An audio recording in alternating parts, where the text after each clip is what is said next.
உலகெங்கிலும் ரெட்ரோ ஆன்மீகம் நேயர்கள் அனைவருக்கும் வணக்கம். நான் உங்கள் ராம்ஜி. தனுசு ராசிக்காரர்களுக்கெல்லாம் இந்த பிறப்பு ரகசியம் எப்படி இருக்கிறது? என்ன சார் பிறப்பு ரகசியம்? ஏன் பிறப்பே ஒரு ரகசியம்தான் சார். உங்கள் பிறப்பே ஒரு அதிசயம் என்று சொல்லலாம் சார். நீங்களாம் சில்ட்ரன்ஸ் ஆஃப் குரு, நீங்களாம் சாதாரண நாட்களாக சரித்திரம் நீங்களாம். ஸோ இப்போ உங்களுக்கு என்னென்னா வாழ்க்கையில் நான் வாங்கிட்டு வந்த வரம் என்ன, வாழ்க்கையில் நான் இதெல்லாம் வாங்கிட்டு வந்தேன் சார், என்னுடைய வாழ்க்கையில் இதெல்லாம் நடந்திருக்கு சார் போன்ற விஷயங்கள் எல்லாம் என்ன அப்படிங்கிறத பார்க்குறோம். வகையில் உங்கள் வீட்டிற்கு மிக அருகிலேயே தனுசு ராசிக்காரர்களுக்கு கல்லறை இருக்கும். கல்லறை அல்லது சர்ச் என்பது இருக்கும். தேவாலயமோ அல்லது கோயிலோ இருக்கும். ஏதோ ஒரு இயேசுவோ அல்லாவோ கிருஷ்ணரோ ஏதோ ஒரு காட் எங்களை சேவ் பண்ணுறதுக்காக கூடவே ட்ராவல் பண்ணுவார். அப்படிங்கிற மாதிரி உங்கள் வீட்டுக்கு பக்கத்துலேயே கல்லறையோ அல்லது சர்ச்சோ மசூதியோ கோயிலோ நிச்சயம் உங்கள் வீட்டு பக்கத்துலேயே இருக்கும். அந்த அந்த அந்த தெருவில் தான். இப்போ தனுசு ராசிக்காரங்க ஒரு இடத்துல இருக்காங்கன்னா அது போயிட்டு ரைட் எடுத்திங்கன்னா அங்காளம்மன் கோயில் தெரு, செல்வ கணபதி ஆலயம், அங்கேருந்து நடந்து வந்தால் செல்வ கணபதி ஆலயம், அப்படியாக்கப்பட்டுருக்கலாம். அடுத்தது பிராண்டட் ஸ்கூல் அல்லது காலேஜ் இருக்கும் உங்கள் வீட்டு பக்கத்துலேயே. பிராண்டட் ஸ்கூலோ அல்லது காலேஜோ என்பது இருக்கும் உங்கள் வீட்டு பக்கத்துலேயே இருக்கும். ஆன்மீகவாதிகள், ஃபைனான்ஸ் வட்டிக்கு விடுறவங்க, வட்டிக்கடை, ஃபைனான்ஸ் தொழில் பண்ணுறவங்க உங்கள் வீட்டு பக்கத்துலேயே இருப்பாங்க. நகையை இப்போ போய் வச்சிங்கன்னா உடனே 5 நிமிஷத்தில் காசு தந்துடுவாங்க. இந்த சேட்டு கடைலாம் சொல்கிறாங்கல்ல, அந்த மாதிரி ஏதோ ஒரு கடை உங்கள் வீட்டு பக்கத்துலேயே இருக்கும். கோல்டு பிளட்ஜிங் அல்லது சில கார்ப்பரேட் கம்பெனிகள் மாதிரி கோல்டு லோன் கம்பெனி சார் உங்கள் வீட்டு பக்கத்துலேயே இருக்குது சார். ஃபின் கார்ப்பு சார், எல்லாம் ஏதோ ஒன்று. மொத்தத்தில் கான்செப்ட் என்னென்னா நகை அடமானம் வைக்கிற கடை உங்கள் வீட்டு பக்கத்தில் இருக்குது. யுத்த ராசின்னு பேர். இந்த ராசி பேர் என்ன? யுத்த ராசி.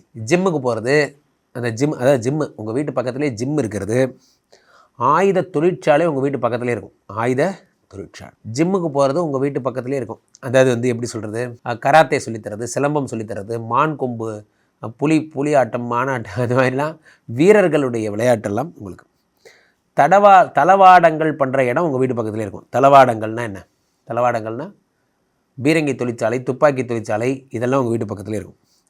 ஃபிட்னஸ் கருவிகள் விற்கிற கடை உங்கள் வீட்டு பக்கத்தில் இருக்கும். தனுசு ராசிக்காரர்கள் வீட்டு பக்கத்தில் தம்பிள்ஸு இதெல்லாம் விற்கிற, ஜிம்மு பொருள் விற்கிறது, இந்த பால் விற்கிறது, இந்த கிரிக்கெட், வாலிபால், இந்த டென்னிஸ் பால், வெரி ஸ்போர்ட்ஸ் கடை, இந்த சொல்கிறாங்களே டெக்காத்தலான் மாதிரிலாம் சொல்கிறாங்க பாருங்கள். இந்த எல்லா ஸ்போர்ட்ஸ் கடை ஐட்டமும் எங்கள்கிட்ட கிடைக்கும். அந்த மாதிரி போர்க்கருவிகள் ரொம்ப பிடிக்கும்.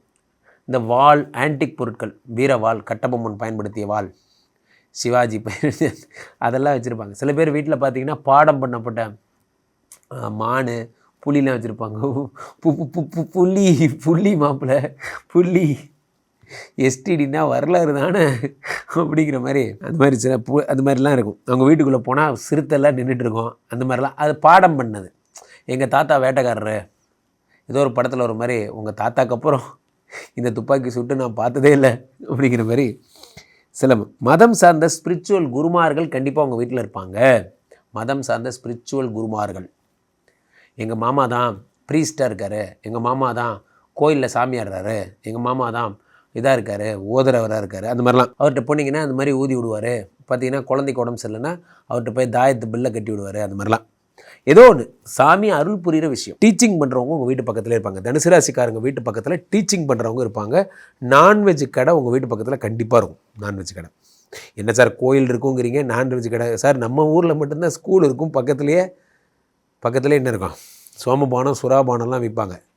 நம்ம ஸ்கூல் பக்கத்துலேயே விற்பாங்க. நம்ம ஊரில் அதுக்கெல்லாம் கூச்சமே கிடையாது. நான்வெஜ்ஜு கடை இருக்கும். பலி கொடுக்குற கோயில்கள் என்பது இருக்கும். பலி கொடுக்குற கோயில், காளியாத்தா கோயில், மாரியாத்தா கோயில், பலி கொடுக்குற கோயில், இதெல்லாம் உங்கள் பக்கத்தில் இருக்கும். பெண்ணால் அவமானம் ஏற்படும். தனுசு ராசிக்காரங்க வேலைக்கு போகிற இடத்துல சும்மா இருக்கணும். வேலைக்கு போகிற இடத்துல நீங்கள் அடியே அழகே எல்லாம் பண்ணிங்கன்னா அந்த படத்தில் தான் அப்படிலாம் நடக்கும். ஆனால் உண்மையில் உங்களை வேலையை விட்டு தூக்கிடுவாங்க. அதில் ஐடி கார்டை கீழே போடுவாங்க. போனால் போகுது, பொசுக்குன்னு வருது, உங்களுக்கு பொசுக்குன்னு லெட்டர் அனுப்பி விட்ருவாங்க. ஸோ வேலைக்கு போகிற இடத்துல பெண்ணால் அவமானம், காதல் அவமானங்கள் எல்லாம் உங்களுக்கு ஏற்படும். சில பேர் வேலைக்கு போகிற இடத்துல அந்த பொண்ணையை கல்யாணம் பண்ணிக்கிறது கதைகள்லாம் நடக்குது பெரும்பாலும். அதனால் வேலைக்கு போகிற இடத்துல தான் காதல் வரும். காதல் வரக்கூடாது. காதல் வந்தால் வேலை போயிடும். அந்த கம்பெனி ஃபுல்லாக உங்கள் பேர் தான். செவுத்தில் வரைக்கும் எழுதி வச்சுருப்பான் அவங்க 2 பேர் பேரையும். அந்த மாதிரி ஜாக்கிரதையாக இருங்க. உற்றார் உறவினரை விட நண்பர்கள் கை தூக்கி விடுவாங்க பெரும்பாலும். சார் இதை நீங்கள் ஒரு பாயிண்ட்டாக சொல்லவே வேணாம் சார். எங்களுக்கு எப்பயுமே டீஃபால்ட்டாக உங்களுக்குன்னு 11 ராசிக்கும் அதுதான், நண்பர்கள் தான் கைத்துக்கிடுவாங்க. பெரும் புண்ணியத்தை அனுபவிப்பவர்களாக இருப்பார்கள், பாக்கியசாலிகள், நிறைய புண்ணியசாலிகள். இவங்களுக்கு வந்து பெரும்பாலும் வியாதிகளே வராது. நன்றாக புரிந்து கொள்ள வேண்டும் நண்பர்களே. மீனராசிக்காரர்கள், தனுசு ராசிக்காரர்களாக குருவினுடைய பிள்ளைகள், த சில்ட்ரன்ஸ் ஆஃப் குரு. இவர்களுக்கு நோய்கள் பெரும்பாலும் தாக்குவதில்லை, இவர்களை ஒன்றுமே செய்யாமல் போயிடும். காரணம் என்னென்னா, இவர்கள் பெரும் புண்ணியம் பெற்றதால் தான் குருவினுடைய சில்ட்ரன்ஸாக பிறக்க. ஒவ்வொரு ராசிக்கு ஒரு குணம். மகரம் கும்பம் பார்த்திங்கன்னா சனியினுடைய பிள்ளைகளாக இருப்பாங்க, நீதி நேர்மையாக இருப்பாங்க. இவங்களுக்குள்ள தரித்திரமே வராது, வறுமையே வராது. காரணம் என்னென்னா, நீதியும் நேர்மையும் தர்ம தேவதை கூடவே இருக்கா. அதனால் ஒன்றும் பண்ண முடியாது. இது மாதிரி ஒவ்வொருத்தருக்கும் ஒரு பலன் இருக்குது. அப்படி தனுசு மூலம் பார்த்திங்கன்னா கையில் ஸ்டிக்கு பேனா அது இப்படி வச்சுட்டு இதை ஆட்டிக்கிட்டே பேசுவாங்க. அப்படி கையில் ஸ்டிக். ஆக்சுவலி இதை பார்த்தீங்களா இந்த படத்தில் வரும் பாருங்கள், என்ன படம், பேட்டை படத்தில் அப்படி காட்டுவாங்க பாருங்கள், அந்த பாயிண்ட் வச்சு காட்டுவார் வில்லன். அந்த மாதிரி பாயிண்ட் வச்சு தான் பேசுவாங்க. கை இப்படி ஆட்டிக்கிட்டே பேசுவாங்க. இது மாதிரி தின்பண்டம் வச்சுருப்பாங்க, எந்நேரமும் ஏதாவது ஒன்று கடிச்சிக்கிட்டே சாப்பிட்டுக்கிட்டே பேசுகிறது. பிஸ்கட் சாப்பிட்டுட்டே மீட்டிங் அட்டன் பண்ணுவாங்க, இதெல்லாம் பண்ணுவாங்க. ஆஞ்சநேயர் மாதிரி தனுசு மூலம் இவங்களை கூட்டிகிட்டு போனீங்கன்னா அந்த ஏரியா ஃபுல்லாக கிளியரன்ஸ், டிராஃபிக் கிளியரன்ஸ், அண்ணான் வரார் வழிவிடுங்க எல்லாம் அவரே பண்ணி ஏரியா, நீ யாரா குறுக்க தூக்கி வெளிப்படு, ஒரே ஒரு குறுக்கிற ஒரு ஆள் வழிவிடுங்க. அந்த மாதிரி யார் கூடயாச்சும் டிபெண்டாக இருப்பாங்க, பிஏவாக இருப்பாங்க. பெரும்பாலும் பார்த்திங்கன்னா தனுசு ராசிக்கார மூல நட்சத்திரக்காரங்க பிஏவாக இருப்பாங்க. இவங்க பிஏவாக கிடைக்கப்பட்டவங்க கொடுத்து வச்சவங்க. ஏன்னா பாஸ் என்ன நினைக்கிறாரோ அது இவங்களுக்கு அதுக்கு முன்னாடியே புரிஞ்சிடும், ஃபுல்லாக எல்லாமே பண்ணிடுவாங்க. அதுக்கப்புறம் திடீர் அதிர்ஷ்டம், தத்து வாழ்க்கை, திருமண வாழ்க்கை 0. தனுசு ராசிக்காரர்களுக்கு முதல் திருமண வாழ்க்கை இனிப்பதில்லை, 2வது திருமண வாழ்க்கை தான் நடக்கிறது. அல்லது ஊருக்காக ஒரு வாழ்க்கையும் தனக்காக ஒரு வாழ்க்கையும் வாழ்கிறார்கள் பாதி பேர். தனுசுன்னு கிடையாது, மீனமும் அப்படி தான். அப்போது பிராமின் ஃப்ரெண்ட்ஸ் நிறைய பேர் இருப்பாங்க, ஆச்சாரியர்கள். அதுன்னு ஜாதி பேசுகிறதா சொல்லக்கூடாது. இவர்கள் எப்படி நினைப்பாங்கன்னா, அந்த ஸ்லாங் இவங்களுக்கு வரும். அதே மாதிரி இவர்கள் வந்து தன்னை வந்து ஒரு பூஜாரி, ஒரு சௌக்கியமாக இருக்கலாம், இப்படி சேவமாக இருக்கலாம், இந்த மாதிரியே தான் இவங்க பிஹேவியர்ஸே பார்த்திங்கன்னா அந்த மாதிரி ஆன்மீகம் சம்மந்தப்பட்ட அந்த மாதிரியான கோயில் ஆட்களோட நமஸ்காரம், நான் உங்களை தேடி தான் ரொம்ப தூரம் வந்தேன்னா நமஸ்காரம், அந்த மாதிரிலாம் அவங்க பேச்சு எல்லாம் இருக்கும். இந்த மாதிரிலாம். ஸோ தனுசு இவங்களுக்கு வந்து பார்த்திங்கன்னா ஆச்சாரம் அனுஷ்டானம். தனுசு பூரா பெரும்பாலும் நான்வெஜ் சாப்பிட மாட்டாங்க இவங்க. நரம்பு, ஸ்கின் தொழில், சீட்டுத் தொழிலில் நஷ்டம் ஏற்படுவது, டாக்குமெண்டேஷன் பிரச்சனைகள் ஏற்படுவது, ஏமாற்றப்படுதல், இதெல்லாம் இவங்களுக்கு நடக்கும். தனுசு உத்திராடம் பொருளாதார பிரச்சனைகளால் பாதிக்கப்படுவார்கள். தாயார் பேருக்கு சொத்து எழுதி வைப்பாங்க. தாயாரால் அவமானம், தாயாரால் மனக்கஷ்டம், எப்போ பார்த்தாலும் அம்மாவை நினச்சா வருத்தப்படுறது இவங்களோட குணம். அரியாசனம் இவர்களை தேடி வரும். இவர்களுக்கு வந்து போஸ்டிங் தேடி வரும். ஆஃப்டர் மேரேஜ் தொழில் வளர்ச்சி பிரமாதமாக இருக்கும். சகோதர வாழ்க்கை சரியாக அமைவதில்லை. சகோதரர்கள் கூட துரியோதனன் மாதிரி தான், சகோதரர் கூட பங்காளி சண்டை இருந்துக்கிட்டே இருக்கும். பூர்வீகம் இடம் விட்டு இடம் மாறுவாங்க. குழந்தை பேரினால் நஷ்டம் என்பது ஏற்படும், குழந்தைகளால் நஷ்டம். குழந்தைகள் விரயம். தாத்தா காலத்திலேயே வந்து குழந்தைகள் அவங்க சொத்தெல்லாம் விற்றுருப்பாங்க தாத்தா காலத்திலேயே. வழக்கு பிரச்சனை, அண்டை அயலார் பிரச்சனை போன்றவை ஏற்படும். விவாகரத்து வழக்கில் வெற்றி என்பது ஏற்படும். விவாகரத்து வழக்கில் கூட்டுத்தொழில் ஆகாது. வழக்கு, விபத்து போன்ற பெரும்பாலும் தனுசுகாரர்கள் கூட்டுத்தொழிலால் பிரச்சனைகள் அனுபவிப்பார்கள். தந்தைக்கு டெவலப்மெண்ட்டே ஏற்படும். ஆசிரியர் போன்றவர்கள் தான தர்மங்கள் செய்பவர்களாக இருப்பார்கள். ஆசிரியர்கள் இவங்க கூடவே இருப்பாங்க. தனுசு ராசிக்காரங்க ஒரு படிப்பு வெறியர்கள். இவர்கள் வந்து எப்படின்னா, ஒரு 99 மார்க் எடுத்தால் தலகாணி வச்சு படுத்துக்க மாட்டாங்க. 100 மார்க் எடுக்கிற வரைக்கும் தன்னைத்தானே தண்டிச்சுப்பாங்க. தனுசு, மீனம் இவர்கள்லாம் ஒரே மாதிரி கேட்டகரி.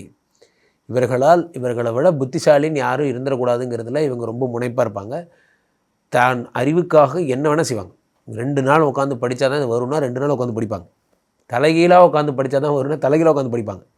ஆனால் இவங்களுக்கு படிப்பு தெரியலன்னு இவங்க யாரும் சொல்லிடக்கூடாது அப்படிங்கிறதுல உறுதியாக இருப்பாங்க. வித்யை, அந்த அறிவுக்கு முக்கியத்துவம் கொடுப்பார்கள். அறிவு சார். அப்போ தனுசு ராசிக்காரர்கள் டீச்சர்களாக இருந்தால் ரொம்ப பெருசாக வருவீங்க. தனுசு ராசிக்காரங்கள் ட்ரைனர்ஸாக இருந்தால் ரொம்ப பெருசாக வருவீங்க.